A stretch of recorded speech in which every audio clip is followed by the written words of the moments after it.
First of all, I want to welcome you to the first Saturday of the month series. We're doing this straight through the end of May. And I want to thank John at Wealth and Risk Management, Avports, and Mike at New England Aviation. They pay for the coffee, the donuts, and the raffle prize that you've got, the ticket, is for $25 worth of gas at North Central here. And it's my story. Let me tell it any way I want. So thank you for coming, Steve. Thank you. Steve is going to be our speaker in March. With no further ado, I'd like to introduce Frank Sherman, who's been a fixture around North Central as long as I've been here, and a lot longer than that. And he's a phenomenal instructor. Frank, thank you. Welcome. Good morning and Happy New Year. Safe New Year. The reason I chose this title for the program is that statistically, by the National Transportation Safety Board and the National Highway Transportation Safety, they made some statistics which makes general aviation flying 19 times less safe than driving. If you don't believe that, I've got the figures here. If you can. So this is a terrible record, in my opinion. I think the first, I don't know if you can all read this, but anyone who drives regularly witnesses the terrors of the road. Just yesterday afternoon, I left my house to drive to a party, and lo and behold, only less than a mile from home, here's a rescue truck and Lincoln Police, right on a straight stretch of road. Accident. How the heck it happened, I have no idea. I mean, just went by it. But, and you know, I'm sure there's not anybody here who drives who hasn't run into this. And now we're thinking of something that's 19 times less safe than that we all do. So, you know, it's important. Because you have a pilot certificate doesn't mean you're an expert driver. Well, many people think so, but not necessarily. In fact, there's a few people that I know that are pretty good pilots that I hate to ride with them, to be honest with you. But driving a car and flying an airplane end in similarity, and they're both mechanical apparatus that you get into, and they transport you somewhere. Yet, when we get into the airplane, we can't take the attitude that it's the same as getting into the car. Because, you know, when you're going to get into your car, you go around and look and make sure your tires are all full and all of the things that we would do pre-flight in the airplane. Of course you don't. You just get in it, turn the key, and drive away. And so you get into that habit of behaving that way, and you get into the airplane with the same attitude, and that's just not the way it can be safely done. You need to, even before you get to the airplane, you need to be thinking about preparation for a flight. But certainly once you get to the point of being at the airplane, you've got to be all business and paying attention and making sure that everything is as safe as it can be before you go. This thing, do you eat and drive? People do. Oh, gosh, I've actually seen somebody shaving while they drove, which is absolutely incredible for me, but I've physically seen that. Somebody with an electric razor going down the street. That kind of behavior just doesn't work with flying. Any comments or anything at this point, please? Was it an electric razor? Yes. Yes, it was. Okay, list of things. Recency of experience. This is something that actually I would say has become more of a problem because of the cost of flying, that many people fly less than they have in the past. And you know, it doesn't matter whether it's flying or playing golf or playing cards even. If you haven't done it recently, your skills deteriorate. And in some things, it's not that critical, but certainly in flying, it is critical. So You practice under the hood. You might say, well, I'm not instrument rated and I don't need to do that. Well, that's true, but flying under the hood, even though you don't ever intend to fly in instrument conditions, gives you more of a feeling of how to use the instruments and what they're telling you, whether you're flying IFR or VFR. And you'll definitely hold altitude and heading and things much better if you're using the instruments than just looking out the window. And also, by doing this, if you should inadvertently get into instrument conditions, you might have a little bit of recency of experience and be able to do something to get yourself safely out of that condition. Crosswind landings. This is probably the most accidents occur in landings. If you think of it, from the time that you pass the threshold on final approach until the airplane should just be safely on the ground is only a matter of seconds under normal circumstances. And during that brief period of time, you have to do everything pretty near exactly right, or there's going to be an accident or an incident. If you don't pitch up to the right attitude and land on a nose wheel and go porpoising down the runway, which happens, that can be a problem. If there's a crosswind or if it's gusty and you're not prepared for this, you can wind up going off the runway and hitting taxi lights or runway lights, or even in some airports where there might be vehicles or airplanes close to the runway, you could even wind up hitting something of that nature.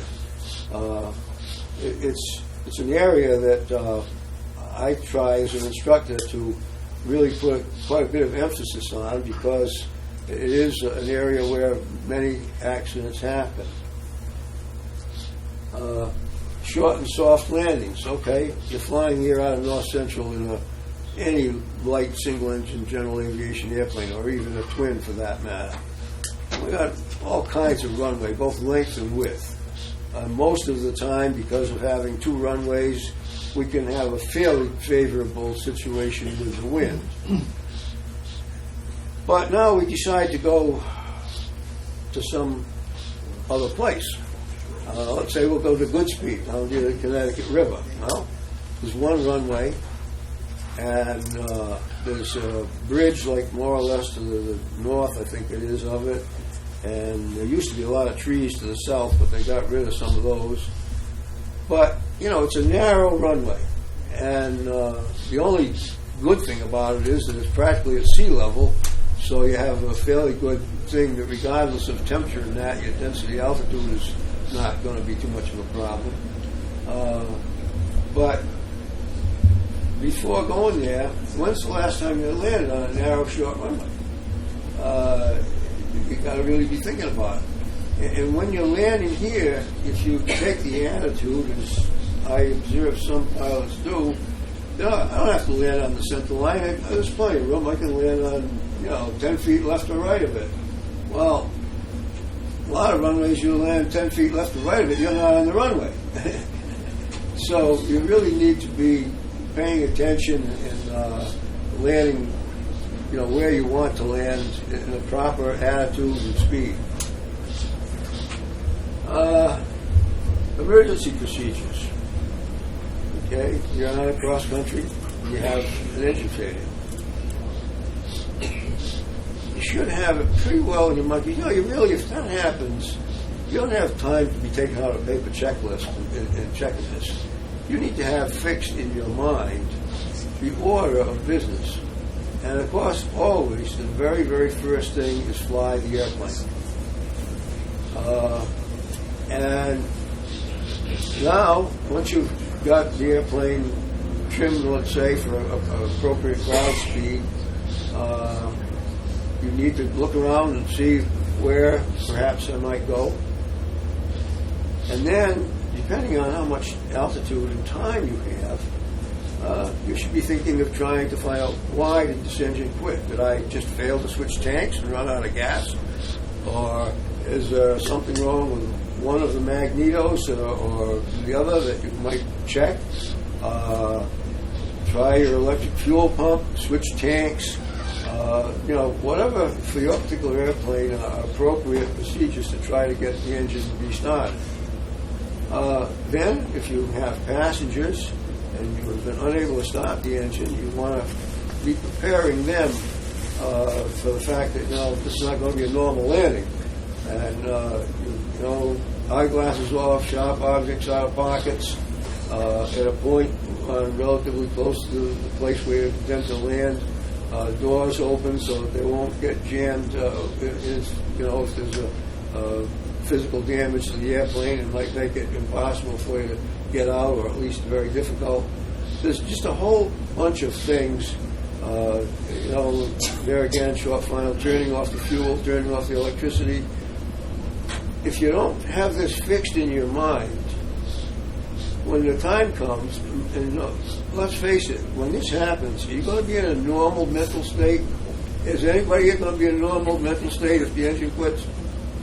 I certainly won't be. I'm going to be a little bit excited. And I forgot the exact term, but there's something about when it gets quiet in the airplane, the pilot gets annoyed, or words to that effect.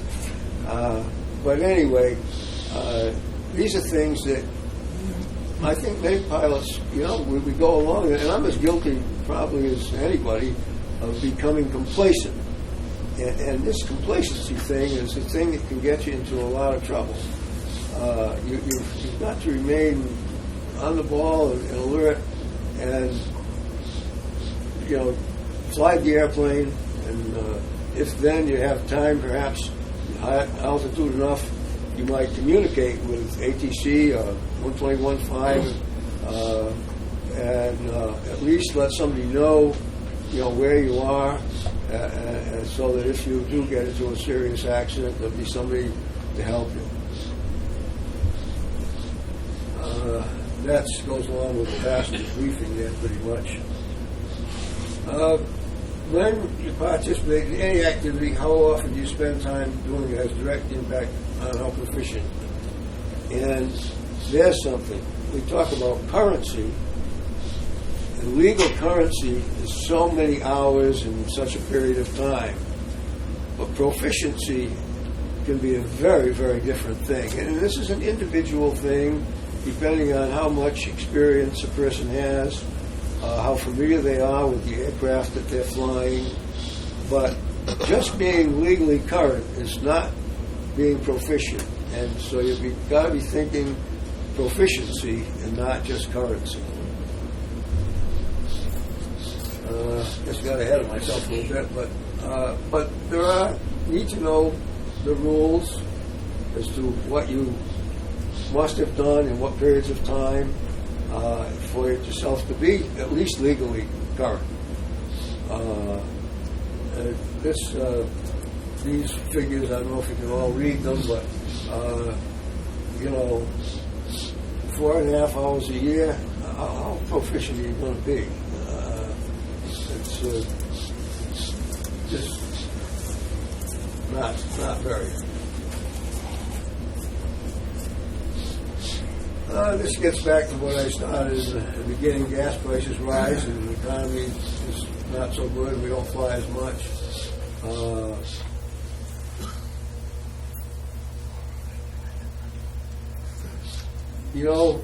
That this aviate, navigate, communicate has been a thing that's been for years and years, as long as I can remember, and it's extremely important. However, when we get to navigate, most everybody now will be using a GPS, either built into the airplane or a handheld, or they've got an iPad with a GPS or whatever. So that navigation can be pretty much just looking down on the map and seeing your airplane on a sectional chart. And that's fine. But these things can fail. And so you really need, as you proceed on a cross country, to be thinking of where you are and where is the nearest place that you might go in case something goes wrong. Which something going wrong, I actually had the experience a long time ago of having a man have a heart attack in the airplane when I was flying. And, I certainly didn't expect that to happen, but it did. We wound up coming back here to North Central because we weren't that far from here. We had started out to go to, actually, western New York, but we got about as far as Putnam, if that. And the man had a heart attack, which he fortunately lived and flew on for quite a few years after that. But that kind of thing does happen, and if it happens, it's a big surprise. And again, your nervous system and so forth, when something like that happens, it's a little bit excited.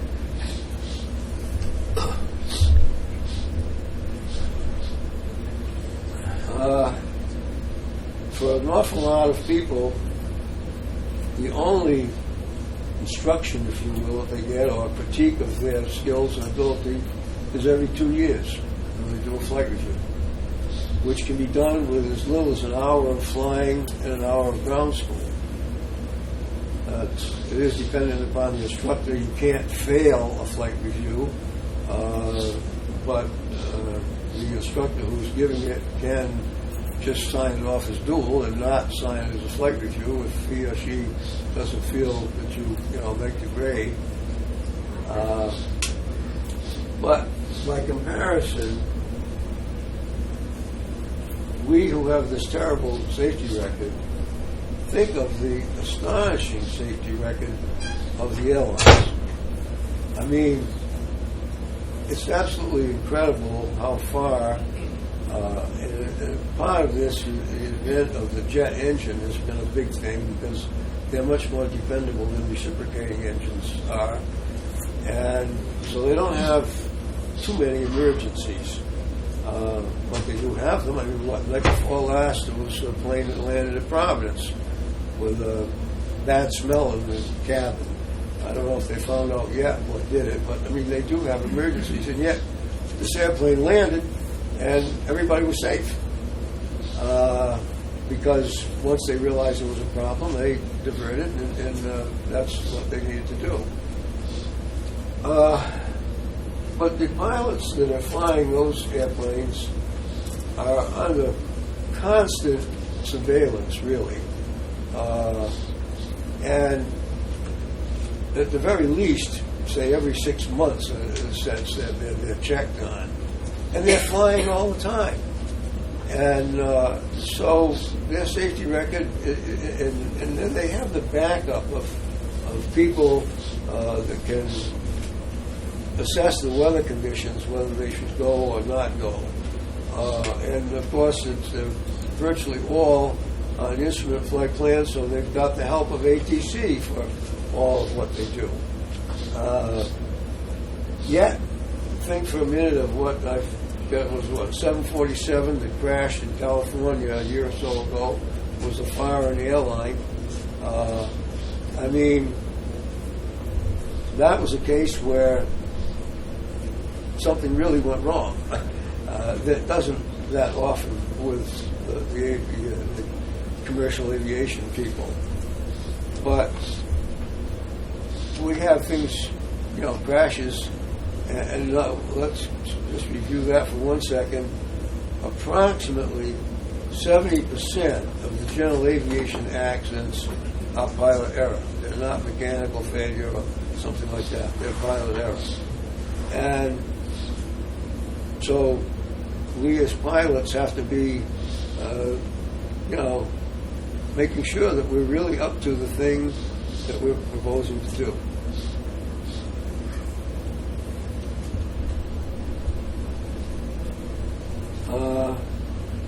The first sentence there, we need to change our mental attitude as general aviation pilots. And this is something that I sincerely believe. Because it is this casual attitude that gets us into trouble. We're flying in the same sky with the commercial airlines. yes, the airplanes we're flying are smaller, but properly maintained and flown, they can be safe. It's something which, if you're an airplane owner, you certainly cannot take any shortcuts as far as the maintenance of your airplane. Shortcuts not the right way to go. The other thing is that most of our general aviation fleet are starting to get quite old, and so the potential for mechanical failures becomes greater, and the need for proper maintenance and repair is very great.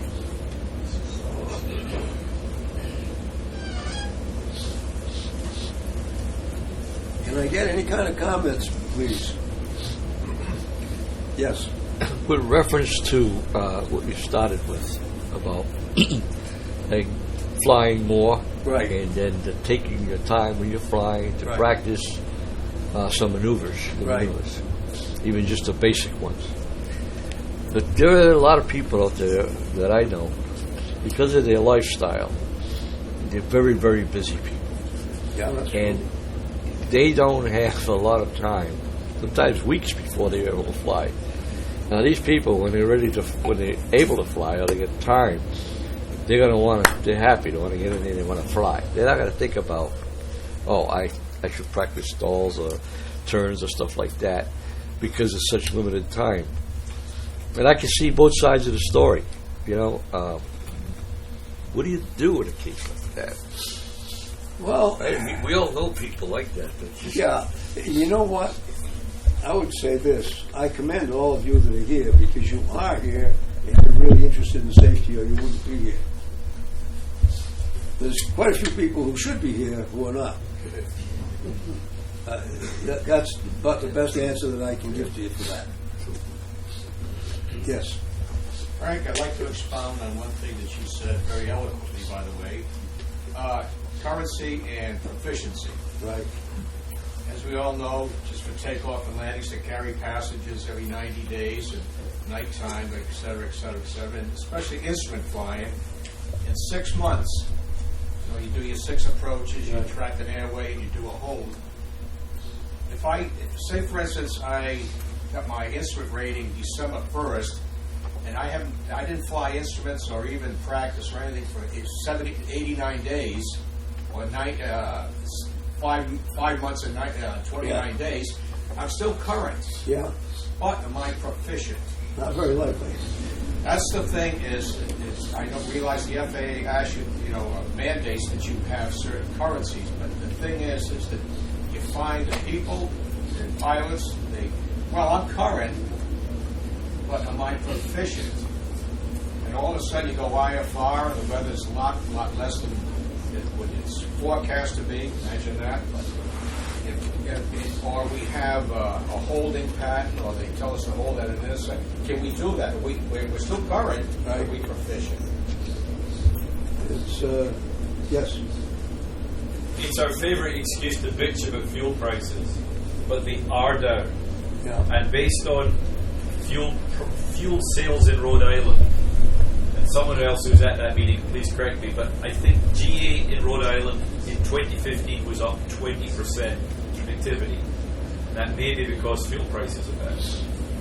And couple that to, you just have to commit to stay proficient. Last day of the year, I went flying because I like to fly on the last day of the year, and I had no real reason to go flying except it's the last day of the year. I went and flew airwork for an hour, just to fly airwork. You just got to make that commitment that you're going to be proficient. That's true, and I think that it's a heck of a thing to say, but if you cannot afford to remain proficient, then unfortunately you really shouldn't fly. It really boils down to that. Or at least if you're going to fly, try to have another pilot who is proficient with you, or an instructor. I mean, I know it's expensive to have an instructor, but if you've got a buddy that will fly with you who's more up to speed than you are, don't like I've said here about, don't be ashamed. I mean, the situation is what it is, and let's face it, it's your own butt that's in this airplane besides. And I don't think there's too many people who are that suicidal. And unfortunately, there was one apparently in Anchorage, Alaska, this week that borrowed a CAP airplane which she wasn't supposed to be flying and flew into a building. And as of last night, I saw a little blurb on it on the internet that his family feel very strongly that he committed suicide. Yes. Yeah, there's a program in Massachusetts called the Fly to Bay State Challenge. Yeah. And that's a pretty good deal. I mean, for pilots that don't have anything to do on a weekend, right? There's 39 airports in Massachusetts. And every one you go, you get a stamp. And it's a passport that we have. And my friend Tom and I, we both did it. We've done all the airports except for one, Boston. We're not going to pay $300.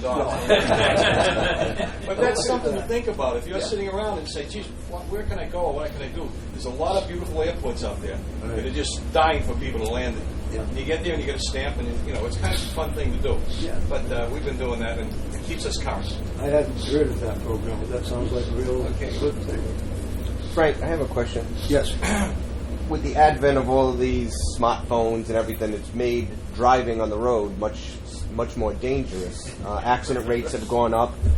Every teenager is focused not on driving but on texting. Right. Do you see, with the advent of the iPad and things like ForeFlight, generating a safer environment where now you have services and features that most pilots would have never, 20 years ago, never dreamed of having? Well, that's a two-edged sword. There's no question about that. But I was at a program the other night, and there was another instructor there who teaches quite a bit in glass cockpit airplanes, which is something that I don't do, but be that as it may. He finds that with a glass cockpit, these people they're looking at the glass cockpit, they're not looking out the window. And in visual conditions, even if you're on an IFR flight plan, you are responsible to see and avoid other aircraft or obstructions. I mean, that's a very, from the time you start to taxi the airplane, it's a primary responsibility to not hit anything, or if you see something that might hit you, to get out of the way.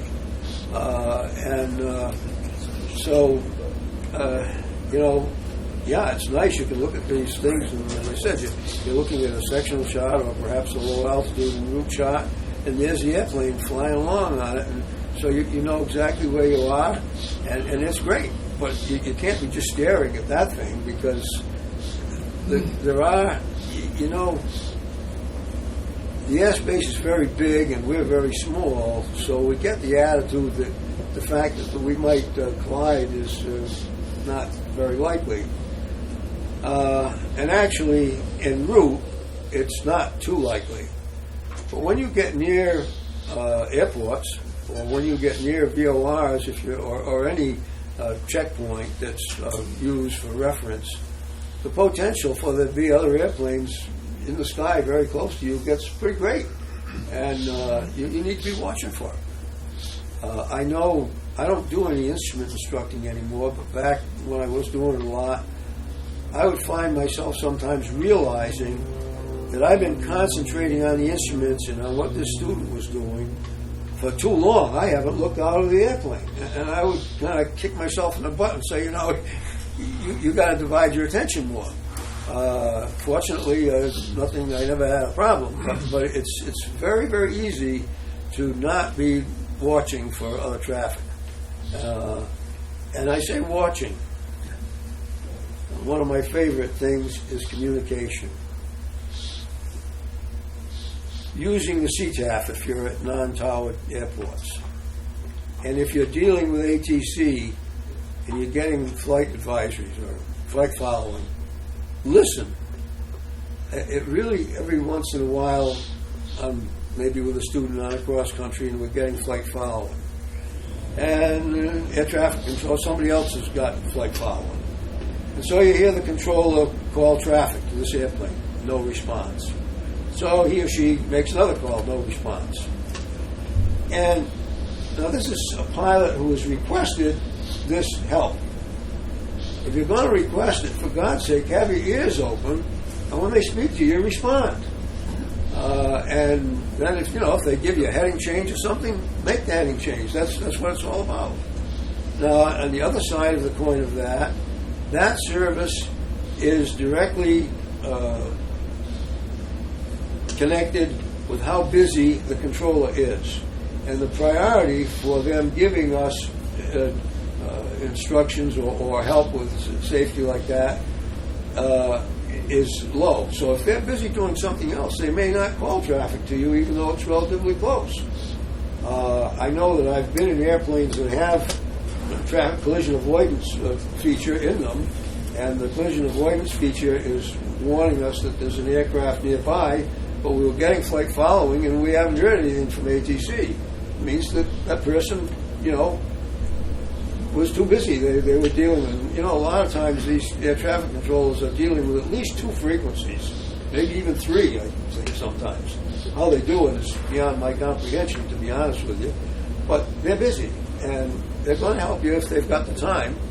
But if they don't, it falls right back to us being responsible for looking out the window and keeping safe. Whether we're VFR or IFR, if we're IFR in visual conditions, the responsibility is ours, just the same as if we were VFR. Yes? Frank, getting back to how much proficiency is necessary. I talked to somebody fairly high up in the VEMCO a couple of years ago, and he said that his insurance company likes to have people who fly at least 100 hours a year. Then they know they're flying enough to be proficient. And he also said not more than 150 hours a year, because then they feel they have too much exposure. And they probably got statistics to prove this, too. Oh, yeah. Yes. Just to follow up on the 100 hours a year, which I think is a good thing to fly. The more you fly, the more proficient you're going to be. But how many of us fly 100 hours a year? That's 2 weeks. Okay, 2 hours a week. I bet that there's a very small percentage of any of us in this room that fly 100 hours a week, and that's not a lot of time. No, it's not. And part of the key to being proficient is doing it and practicing it. And if you don't get out there and practice it and do it, you're just not going to be proficient. You got something to say, Ken? I'm thinking, Tom. I'm thinking. Yeah, I know damn well I'm you're thinking of the near-air collision that we almost had with 5 people in this audience, including you. Yeah. Bill Arsenault, where he's hiding, and we 3. Yeah. We were crossing the ILS to runway 29 in Worcester a couple of years ago. We were all working with air traffic, as we should be. You were where you should be. Everybody knew where everyone was. But yet they led us straight on into you on the ILS, where we had to dive to go under you, and we were reading the name of the undershorts you were wearing. Thank you, Ken. I remember. I'd say of the people in this room, I'm sure that Ken and I have known one another certainly as long as anybody, because we've known one another since 1944. So I could read his mind a little bit.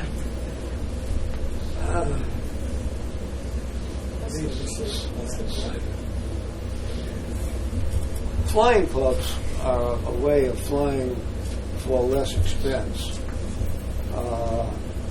And yet, if you are in a club, there has to be give and take as to when you're going to have the airplane.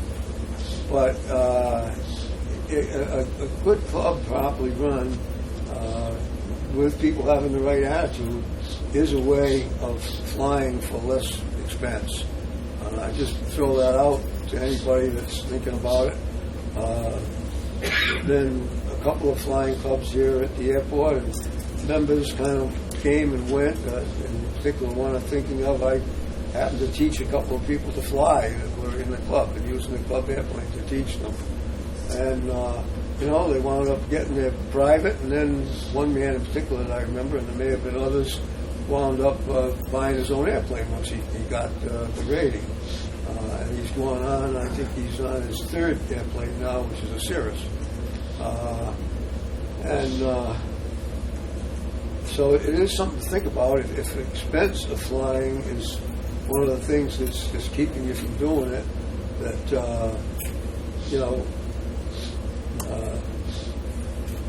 it's a way of doing it for less money. The give part of it is that, okay, you want to fly this weekend, only John Doe has got the plane booked this weekend, and so you can't. And now, just among yourselves, you want to take a few minutes and talk about things, how you could help one another, even if you, yes. I'm looking at you as the voice of experience. You talked about engine outs and all. Right. At some point, we may be committed to an off-airport landing. That's correct. Might be a field, might be a cemetery, a lake, trees, barbed wire, anything. Could you go through the list of most desirable things and the least desirable things? Well, because at some point we're looking down. The most desirable, obviously, would be an airport if it was one within gliding distance. To me, then, the next thing would be a field of large enough size for you to get in. In any event, if it's not like an airport or a really good-sized field, you need to recognize that saving yourself and your passengers is the goal, and the airplane, well, that can be replaced.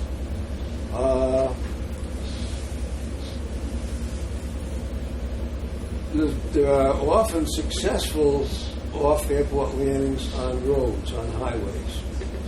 And it's funny, I know this because of the new things, and yet, to me, this is an undesirable place to go for various reasons, unless it happened to be really particularly free of vehicles. One thing that we have to remember, we're the ones that are up in the air, and we're the ones that are going to come down. And we took the chance of going up flying. And to have this result in someone on the ground being hurt or killed is practically murder, in my opinion. That's something you just don't do. If you land in water, depending on the time of year, how deep the water is, and whether the airplane, let's say, be a fixed gear airplane or retractable, it might wind up upside down. Yet, if it was that as compared to going into a house or something, I'd go in the water. Trees are another thing. And actually, landing in trees, if you get the airplane slowed down and come into the top of trees, there's been quite a few airplanes do this, and people walk away with little or no injury. If you select a field and it winds up that you were too high or too fast, but now there's nothing you can do about it, just try to see what's ahead of you. You know you're going to crash into something, and try to steer the airplane and hit the least undesirable object. Go between trees or whatever obstructions there might be there. This is so. Each occurrence is really unique, and it depends on the airplane you're in, the altitude you're at, and what there is below.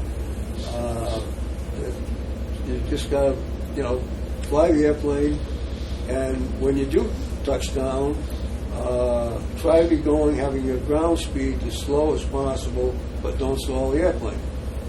If you are able to land into the wind, and just think of this, let's say there's a 10-knot wind, which is not a strong wind, it's pretty common.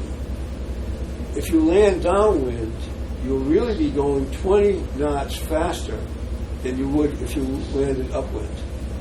And 20 knots is a lot of kinetic energy, and a lot of damage can be done, more. So you want to have it so that the least amount of energy is left for damage to occur, no matter where you land. Something I read up there, puzzle paper, the pilot, as long as he passes his biannual flight review, he can go all year without flying. Yeah, by himself. By Himself or herself, yeah. Still illegal to fly. Yeah. The question is, he could be away from flying for a full year, Yeah. check himself out, make the required landings, and take off, Yeah. and be able to carry passengers. Yes. And this is the difference between proficiency and currency. Oh, I realize that. I mean, legally, This guy... currency, he's done his 3 landings in the last 90 days, and it don't matter. But is it safe? Maybe, maybe not. Yes. Frank, you touched on, you again very eloquently about emergencies, in-flight emergencies. Right. And everybody, in most airplanes, I won't say every airplane, but most airplanes in your POH, you'll have what they call bold-face items. Right. I highly recommend, I've done it in my career, and I had to in my career, but the thing is know your bold-face items. Absolutely. And if you have an engine failure, like you say, you don't have time to. You know exactly what you're supposed to do: fuel pump on, etc., switch fuel tanks, best glide speed, etc., or an alternator failure. Any bold-face items, you should really put those to memory. Yes, absolutely. And that way, it's going to, as you said, it's a confusing time. It's a panicky time. Right. But this could probably lessen your chances of having an accident or something, flying the airplane and knowing your bold-face items. Yeah, that's very, very true. And I would have to say that I think that a very high percentage of pilots don't do that. And if the bad things happen, they don't know necessarily what's even the first thing to do. Yes. Just to speak to collisions in mid-airs, and those of us who drive 150s are really sensitive because there was one broadsided by an F-16 last year down south. In November, there was a collision avoidance seminar up at Portsmouth, at Pease, where they brought in people who fly Galaxies, people who fly the C-130s out of Quonset, the tankers that are based up there, and an F-16 pilot. And we all exchanged views about how easy or hard it was to see each other. The most chilling thing was from the F-16 pilot, who said, as far as we're concerned, you guys in small GE aircraft are not moving. You're standing still. And so they see the responsibility as being to avoid you. But the flip side is, if you're working anywhere near military operating areas or military training, which there's loads actually in the sectional that we blithely just fly around and not really look at, he just said, if you're there, you're standing still when we hit you. And it's just, the one upside that's just recently happened in ForeFlight is they've started to group up. If you get the newest version of ForeFlight, the military operating NOTAMs are now grouped on a separate page to help you look at them separately. There's still a lot of geek speak in them, but it was just fascinating. And they sat in our cockpits and looked around and went, oh my goodness, this is what you see. But, you know, there's been one down south. There was one too many this last year. But, you know, we've got military operating areas up around us very close here. And it's like, make sure you're current with it if there's anything happening in there. Because they just think we're just, and they kept calling us targets.